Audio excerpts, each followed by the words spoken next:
कुंडली में बुरे जो आप बोलते हैं सामान्यतः जो योग होते हैं जैसे अंगारक योग है, गुरु चांडाल योग है, इनके कुछ फ़ायदे भी होते हैं या केवल दोष ही गिनाए जाएँ? मैं ये बात स्वीकार करता हूँ, मैंने स्वयं भी अपने चैनल में अंगारक योग के बारे में, गुरु चांडाल योग के बारे में कुछ कमियाँ गिनाई हैं, लेकिन इसका धनात्मक पहलू भी है और वो भी हमें विचार करना आना चाहिए। अगर अब अभी हम बात करें अभी के लिए, तो अभी हम लेते हैं अंगारक योग।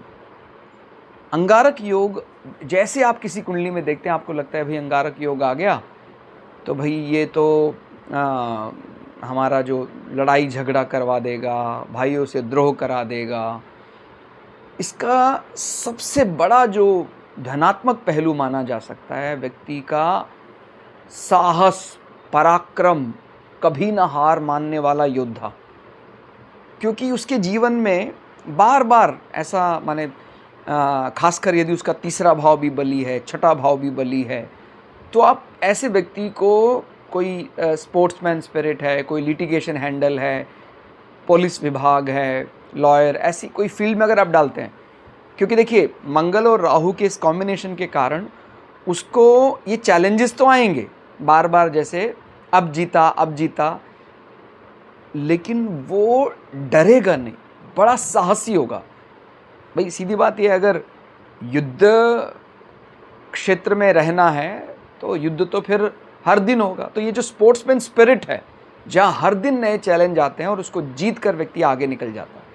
सामान्य व्यक्ति के लिए युद्ध जैसी परिस्थितियाँ सुनना भी बड़ा माने डरावनी परिस्थिति पैदा करता है।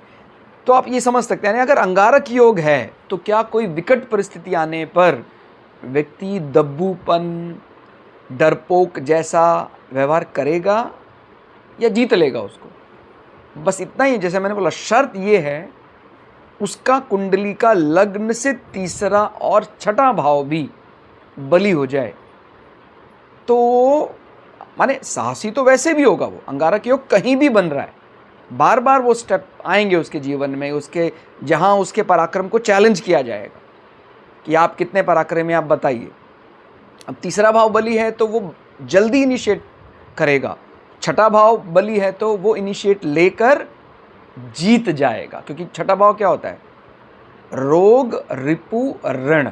तो आपको ये बात समझ में आ गई होगी, हर बुरे योग के, माने जिसको हम अपनी दृष्टि से बुरा कहते हैं, क्योंकि जैसे हम बोलते हैं ना पूर्व, पश्चिम, उत्तर, दक्षिण, कहता है भाई सबसे अच्छी दिशा कौन है? अब ये हम थोड़ी तय कर सकते हैं, रिक्वायरमेंट क्या है सामने वाले की, उससे तय होगा।